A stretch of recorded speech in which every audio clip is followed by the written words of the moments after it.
Salam sejahtera bagi kita semua, Om Swastiastu, Namo Buddhaya, salam kebajikan. Yang saya hormati Pak Gubernur, PJ Gubernur DKI Jakarta, Pak Heru. Yang saya hormati Ketua Umum Kadin, Pak Arsyad beserta seluruh jajarannya, sini ada Pak Amin, juga seluruh ketua-ketua Kadin Indonesia, kita namanya satu-satu, Tuan Rumah Diana, juga hadirin yang berbahagia. Syukur alhamdulillah bahwa kita bisa berkumpul di sini. Kemarin Pak Arsyad mengingatkan saya, Ibu Ketua DPR jangan sampai tidak hadir di acara Gina. Ada apa ya kemudian tidak Gina? Bukannya harusnya Ketua DPR itu bicaranya di Rapimnas, karena kan mau memberikan masukan substansi apa saja yang sudah DPR laksanakan. Senyum-senyum Pak Arsyad mengatakan bahwa sebaiknya digadang-gadang aja. Kenapa? Saya akan tanya dong, Pak mau disuruh-suruh datang aja tapi tidak jelas. Kemudian Pak Arsyad menyampaikan, soalnya kalau digadang-gadang nanti Ketua DPR bisa kelihatan cantik sendiri karena perempuan ternyata digadang-gadang Ketua DPR. Oh gitu, ya karena pembicaranya hanya Ibu Puan Ketua DPR. Alhamdulillah, ya sudah saya hadir di sini dalam kesempatan yang baik ini dan tentu saja ini merupakan satu kebanggaan bagi saya karena sebagai Ketua DPR harusnya sudah ada urusan yang disebut adil sama ini, tapi akhir-akhir ini setelah saya jadi Ketua DPR saya ini diundang di tempat-tempat yang terkait dengan kebijakan-kebijakan ekonomi swasta. Karena sebenarnya akan sangat menjadi sangat penting kalau kemudian DPR itu bisa berkolaborasi bersinergi dengan swasta untuk bagaimana memajukan terkait dengan legislasi atau regulasi yang akan dilaksanakan antara pengusaha dengan DPR. Jadi alhamdulillah kita bisa sama-sama hadir di sini di acara yang sangat baik ini dan untuk melaksanakan aktivitas besok hari. Dan yang kedua, ini pertama kali saya hadir di satu acara resmi bersama dengan penjabat Gubernur DKI Jakarta, Pak Heru. Dan namanya pernah lama jadi sekretaris presiden, jadi yang dilihat pertama kali adalah Ibu apakah berkenan menyampaikan sambutannya di depan dengan podium yang nanti nggak kelihatan. Tadi saya bilang iya ya Pak ya, podiumnya pasti di Diana pidato, rasanya kan beda-beda gitu sama Ibu Diana. Nanti saya cuma kelihatan segini, jadi langsung sebaiknya diganti ya Bu. Iya. Jadi saya tidak jadi memang ya itu kebiasaan mengurus presiden jadi kemana-mana masih dibawa ya. Jadi saya mendukung perhatikan sama Pak Heri. Bapak Ibu hadirin sekalian, Rapimnas Kadin 2022 di DKI ini memiliki peran strategis untuk mengevaluasi dan memperkuat upaya pemulihan dunia usaha ekonomi nasional.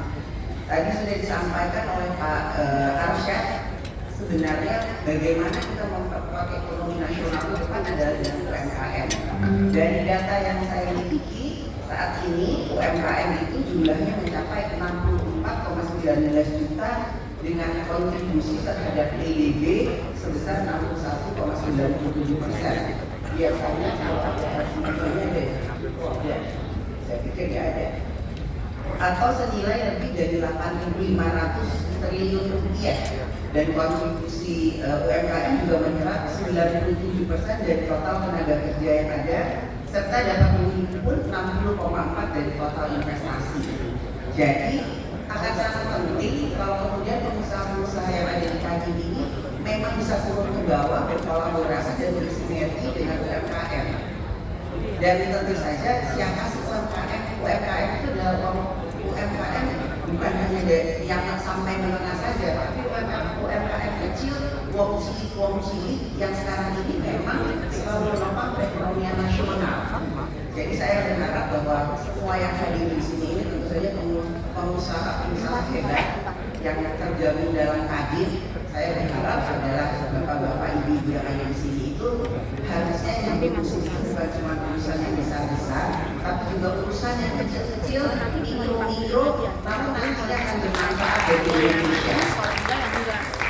Kalau saya jujur, kalau bicara Kadin, pasti orang berpikir ini semuanya urusan gede, urusannya lingkungan, urusannya ada naga katanya.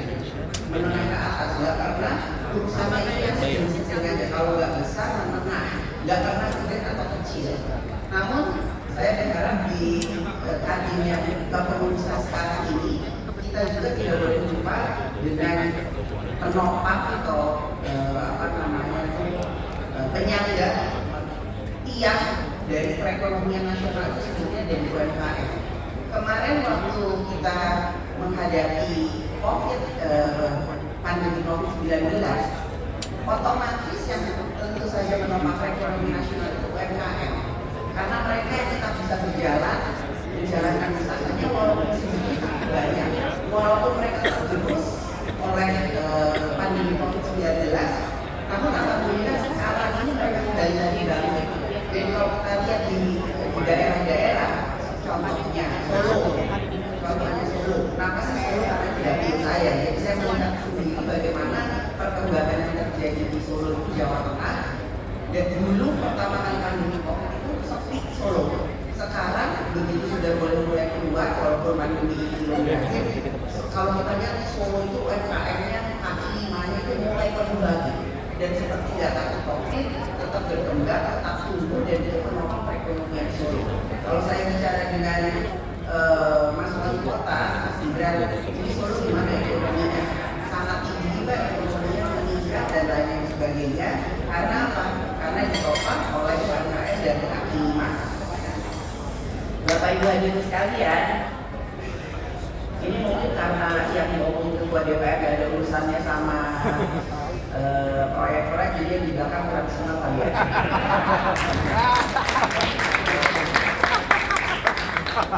Karena memang ketua DPR itu urusannya sebenarnya cuma legislasi dan regulasi. Bagaimana kemudian kami yang menciptakan atau melaksanakan undang-undang cipta kerja, ada juga kita menyelesaikan undang-undang terkait dengan kemitraan ekonomi antara Indonesia dan ASEAN yang akhirnya membebaskan produk-produk asal Indonesia yang masuk ke Australia dapat menikmati tarif BPI 0%. Ada juga mengesahkan undang-undang tentang perdagangan melalui sistem elektronik di ASEAN dan lain sebagainya. Jadi sebenarnya kolaborasi antara DPR dan pengusaha itu kedepannya ini sangat penting. Jadi bukan cuma pemerintah. Dan saya ini akan mendorong DPR itu untuk tetap bersinergi dan berkolaborasi untuk agar pengusaha itu bisa menjadi tuannya bukan hanya di negeri sendiri tapi go internasional dengan semua produk-produk legislasi, regulasi yang akan disahkan. Karena kalau sama-sama kita harus pahami, pemerintah itu tidak akan bisa berbuat apa-apa kalau semua kebijakannya itu tidak disetujui DPR. Makanya kenapa kemudian kita ada pembahasan APBN, kita ada pembahasan program-program di setiap komisi, sampai akhirnya program itu turun ke lapangan, ke provinsi, kabupaten, kota, masuk ke APBD, sehingga pengusaha kemudian bisa bergerak dan ekonomi bisa berjalan. Bapak-bapak, ibu dan hadirin sekalian, saya tidak akan berpanjang-panjang pada kesempatan ini, namun saya mengingatkan bahwa Kadin itu mempunyai tanggung jawab bukan hanya UMKM saja. UMKM ini banyak, ada nelayan, ada petani. Bagaimana semua produk-produk unggulan yang ada di Indonesia ini kemudian nantinya akan bermanfaat. Karena kan petani itu nantinya akan menghasilkan apa, dihasilkan seperti apa, pasti pengusaha itu salah satunya ada di Kadin. Kemudian ada juga harus berkoordinasi dengan kepala daerah yang ada di lapangan. Begitu juga pasar. Kenapa kalau presiden itu ke daerah selalu pasar? Karena mau mengecek berapa harga bahan pangan pokok yang ada di daerah tersebut. Pengusahanya siapa sih? Pengusahanya Kadin juga. Namun itu semua tidak akan berjalan kalau kemudian regulasi dan legislasinya itu tidak ditopang oleh DPR. Jadi saya sangat mengapresiasi sekali atas kepemimpinan dan kepengurusan Kadin yang sekarang. Bukannya saya tidak mengapresiasi kepengurusan Kadin yang lalu, namun kepengurusan Kadin yang sekarang itu lebih melibatkan semua stakeholder pemerintah dan lembaga, bergotong royong untuk membangun Indonesia ke depan sesuai dengan kebijakannya masing-masing.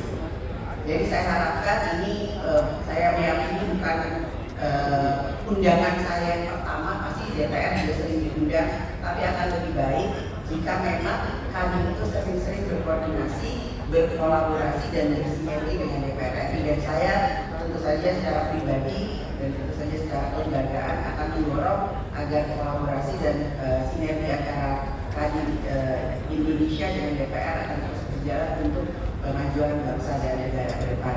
Selamat melaksanakan Rakernas Kadin 2022. Semoga hal-hal yang didapat merupakan hal-hal yang penting untuk menjadi masukan bagi pemerintah dan tentu saja DPR RI. Bukan hanya acara-acara pertemuan silaturahmi seremonial saja, namun masukan dari kami tentu saja akan membawa kebaikan bagi kita semua dalam bergotong royong membangun bangsa dan negara. Terima kasih. Wassalamualaikum warahmatullahi wabarakatuh. Terima kasih. Terima kasih.